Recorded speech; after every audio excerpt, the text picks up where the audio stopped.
This is the Sarri ball tactic that averages 65% possession. You need to check it out, and if you do enjoy the videos, be sure to smash that like button. So we've got 3 teams to test with today, and the first one is going to be a team in the Serie C, a team that obviously he is affiliated with. That is going to be Alessandria, I believe that's how you say that.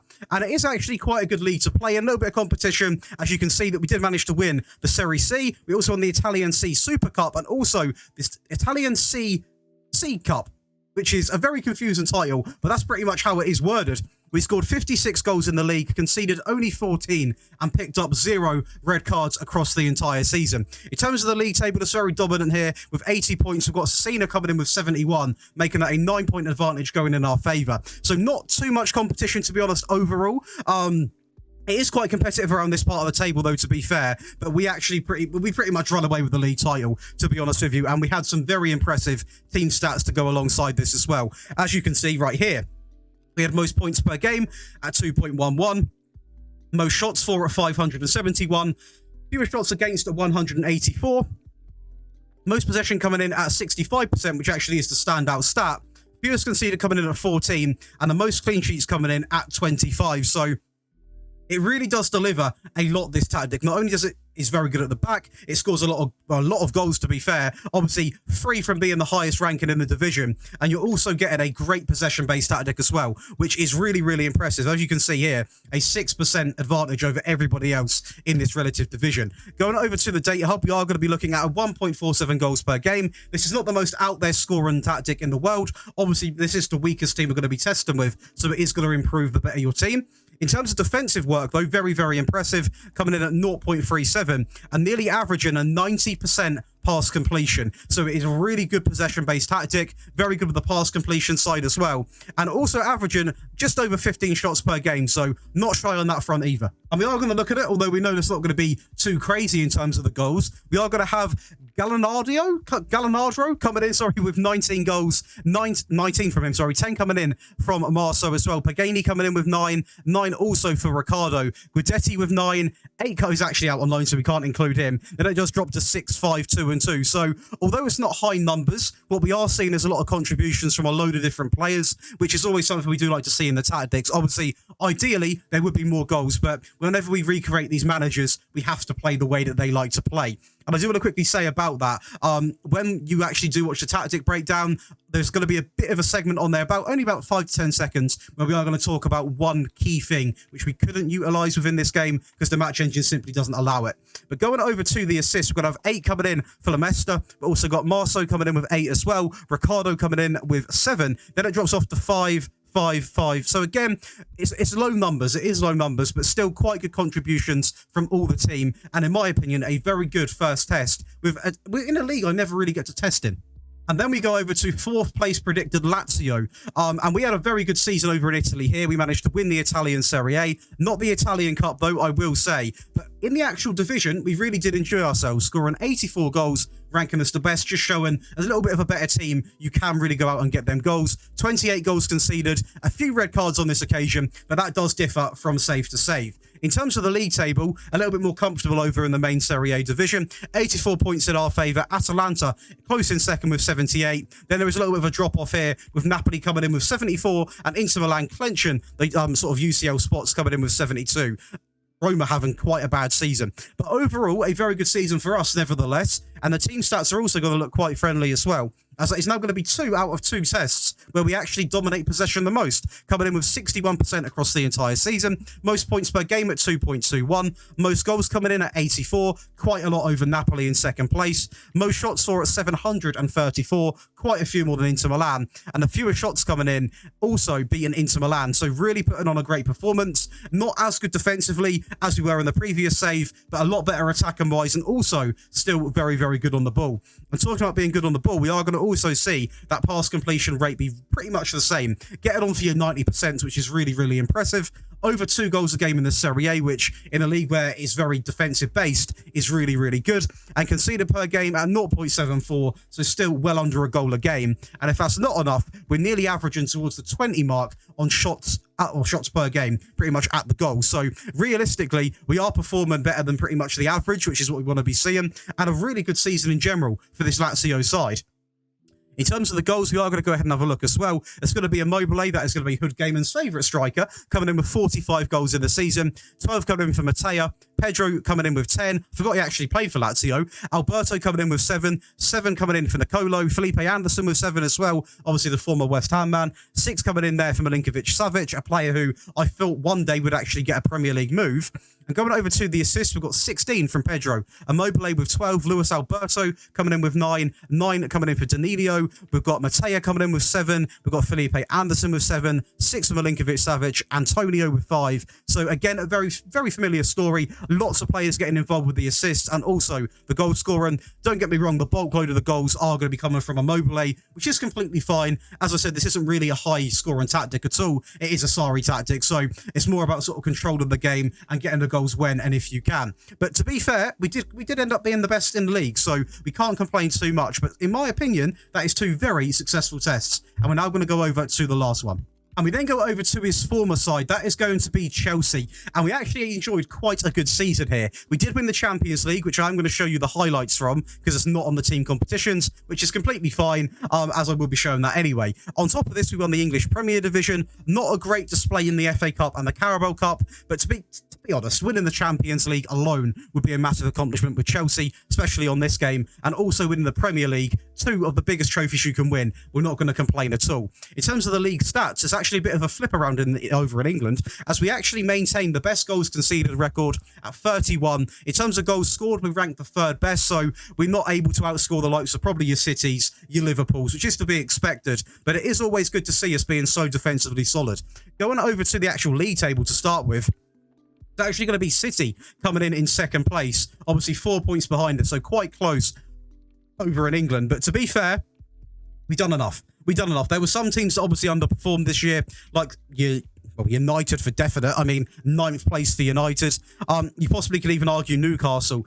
Some really, really big drop-offs in form for some of these teams this year. But we got the job done, and that is all that matters. Going over to the team stats, we are going to have most points per game at sitting just over 2, most shots at 709, fewer shots against at 285, still somehow got the most possession, even though there are a lot of good possession teams in the Premier League that might not necessarily play that way all the time, but just naturally pick up possession, so that is really impressive to see. And also picking up the fewest conceded coming in at 31.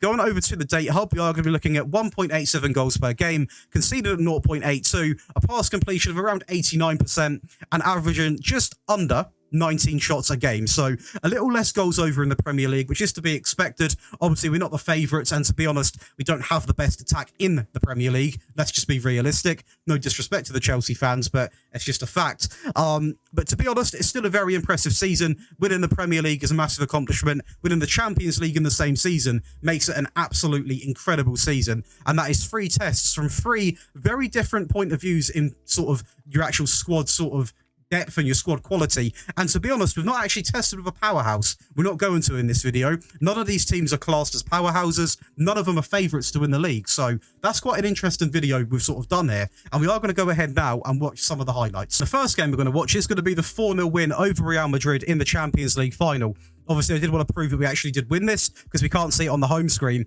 as Nacho makes a big mistake there and Mount tucks it into the right-hand corner. But this tactic isn't afraid to go more direct. It's something you're going to see quite often. It's not all about the short pass and play, although we have got them really good levels of possession, as Mount puts a great ball into the box there, and Fofana finds himself in absolutely acres of space as Kante plays it out from the back there, and that is great link-up play. That is showing the other side of this tactic that is about that, as Mount goes through and tucks it in the same spot he did for the first goal. But that bit of link-up play there was absolutely incredible. One more goal to show you here in the 73rd minute, as Reece James feeds it into Kai Havertz, who goes alone here, completely burns the back line, drives it into the bottom left corner. A very weird-looking shot, but we'll take it. And we then go over to Lazio against Sassuolo in the Serie A in a 5-0 win at home, as it is going to be Immobile picking it up down the right, feeds it back into Milinkovic, into Lazari, who drives it across back into Immobile, who knocks it down, and it's a very scrappy goal. It's your average Serie A goal in many aspects, as it is a very weird looking one. Quite hard to commentate over that one, but Pedro down the left-hand side here, going to take his time, cuts it back, I believe, he is into Milinkovic-Savic, and again, it's a scrappy goal. The first 2 goals have been very strange to actually commentate over, but we are going to include them in as Lazari goes down the right again here. At this point, you just get it in the box because this team clearly can't defend, as Pedro will into Immobile. That goal's a little bit more describable. It's good play down the right, gets it back into slightly more central area, drives it across into Immobile, and that is a very comfortable 3-0 lead so far. But we go again here as Alonso finds Immobile, who finds Zaccolini, who finds Immobile again, and we are seeing how good this tactic actually is with that short pass on the swell. After more direct approach, you can really do both things, and that's something which makes this tactic so unpredictable for the opposition to sort of face against, as Immobile becomes the creator there and seals off this game in a 5-0 win.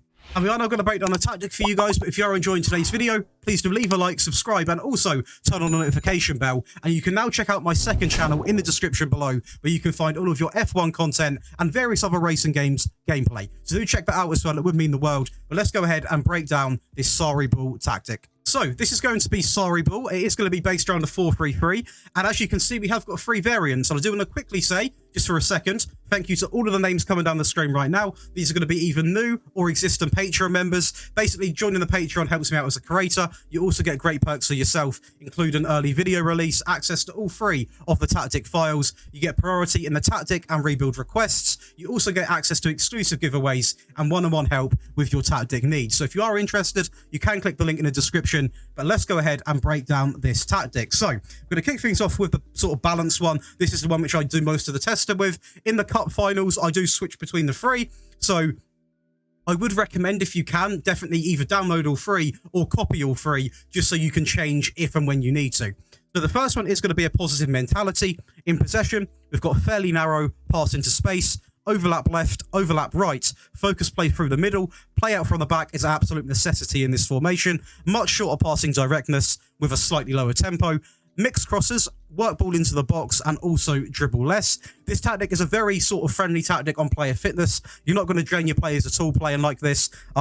You get away with playing a lot of the same players for pretty much most of the season, to be honest, because it's not very demanding on your players at all, so that is a real big perk of using this tactic. In transition, you've got counter press when the possession has been lost. Nothing selected for when it's been won. Nothing selected here. These do change when it comes to attacking and the defensive variants. Just a little heads up. Distributing to the centre backs while taking short goal kicks. Now, you can roll it out, but for me, I've always favoured taking the short goal kicks, as it just seems a little bit safer, in my opinion. Out of possession, we've got the standard defensive line, a high pressing line of engagement, more often on the trigger press, alongside of prevent short goalkeeper distribution, and also a little pressing trap coming in today, and that is going to be trap outside. Going over to the player roles, there's going to be a few roles, or one particular role, which doesn't really feature too much on this channel. But we're going to have a sweeper keeper on support, on tackle harder, a fullback on the right on support, on take more risks, dribble less, run wide with the ball, stay wider, and mark tighter, a central defender on the right on cover, central defender on the left on defend on the default instructions, a fullback on the left on support, on take more risks, cross from the byline, shoot less often, stay wider, and also mark tighter. We then go over to the midfield, obviously the 3. We've got a deep line playmaker on support, on dribble more, tackle harder, and also mark tighter. A box-to-box on the right, on support, on take more risks, tackle harder, and also mark tighter. Then we opt for a centre mid on attack instead of your usual Metzala. On attack, obviously, on take more risks, dribble more, run wide with the ball, shoot more often, roam from position, stay wider, close down more, and also tackle harder. Now, I know that is a lot of instructions, but we want this central midfielder to essentially be as attacking and as free roaming as he physically can. So that is why he's as aggressive as he is, because he is the one that is essentially going to feed that front 3. It's a real must you have him like this. Going over to that front 3, on the left-hand side, we've got an inverted winger on support, on take more risks, shoot more often, get further forwards, run from position, sit narrower, and also mark tighter. And on the right, we're going to have a Trek on attack, on cut inside with the ball, shoot more often, and also mark tighter. This being the role we rarely use, especially out on the right-hand side. And to finish it off, we've got the advanced sword on attack, on take more risks, dribble more, shoot more often, and also roam from position. And that is going to be your basic sort of default tactic broken down. But do stick around, because we are going to go over an attacking and defensive variant right now, starting off with the attacking variant. So here we go. So as you can see, I'm going to be honest, there's not too much change in the attacking variant. The first change in the player roles is this inverted winger simply goes to attack. on these instructions here, and the box-to-box remains the same, but with a couple more added ones, so I'm going to read them out in case I forget, but essentially still a box-to-box on support, but on this occasion, take more risks, shoot more often, get further forwards, move into channels, tackle harder, and mark tighter. Essentially, just allowing another one of those midfield three to be very aggressive and get in the opposition's face. In terms of the actual team instructions now, we've got attacker mentality selected in possession. We're going to be still looking very similar, but we've got the fairly narrow, the pass into space, overlap on left and right is still on, shorter passing directness, but a slightly higher tempo, more aggression to win the ball back. We've got to opt for having dribble less and be more expressive on. This is the perfect balance between not being wasteful, but also having enough sort of bottle to go forward and try and create those chances to get that goal you desperately need. In transition, we're going to have counter press, counter, slow pace down. Now this slow pace down, I actually quite like it because it does eliminate mistakes. Now, it's something which I've recently, for pretty much making this video and the last one, I've liked to have on whatever I'm doing because the match engine is a little bit iffy with the goalkeepers. But if you're feeling it slowing it down too much, do untick it. I just found this way it eliminates any sort of rash decisions, which cause a lot of issues, to be honest. Distribute centre backs and also take short goal kicks. And out of possession, we've got the higher defensive line on this occasion, still the high pressing line, still more often, still the goalkeeper distribution pressing, and still maintaining that trap outside. And that is going to be your attacking variant broken down. The defensive one is a little bit different, so we are going to go over that right now. As you can see, there are definitely some changes coming in here. I want to quickly say there are no changes at all to the back line, so we're not even going to go over those. The deep lying playmaker remains the same. We actually opt having a car in midfield on support, on take more risks, tackle harder, and also mark tighter. And a centre mid who is now a lot more restricted on the supportive role, on dribble less, hold position, tackle harder, and also mark tighter. The front three remain the same as the default because at the end of the day, we want to still have an attack and threat. We don't want to go too defensive because the way that we've set up is defensive enough without restricting them too much up there. The mentality drops to being balanced in possession. We've got a fairly narrow pass into space. We've taken off the overlapping options because we want a more restricted back four. Still playing out from the back, still focusing the play through the middle. A slightly lower tempo alongside of a much shorter passing directness. Time wasting set to frequently. Obviously, we are now trying to seal out a game. Dribble less, be more disciplined on the creative freedom. Work ball into the box alongside of mixed crosses.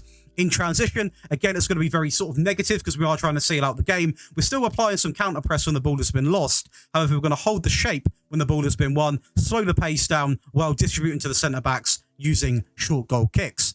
And to finish it off, the out of possession tab, this is a very defensive way of playing. The lower defensive line, a low block line of engagement, drop off more, and also trap outside, still with the press active, and still putting a little bit of pressure on that goalkeeper. But this is really a tactic to use if you are desperate to seal out a game in the last sort of 10 to 20 minutes. So that is going to be 3 fantastic variants of Sarri Ball broken down. It's a video that has been requested for probably months now. So finally, you got the video. I do apologise about the delay. But if you have enjoyed today's video, please do leave a like, subscribe, and leave a little comment on what tactic you want to see next, or also possibly a little rebuild. And I'll see you on Monday for what is going to be a rebuild with Bellingham's new club.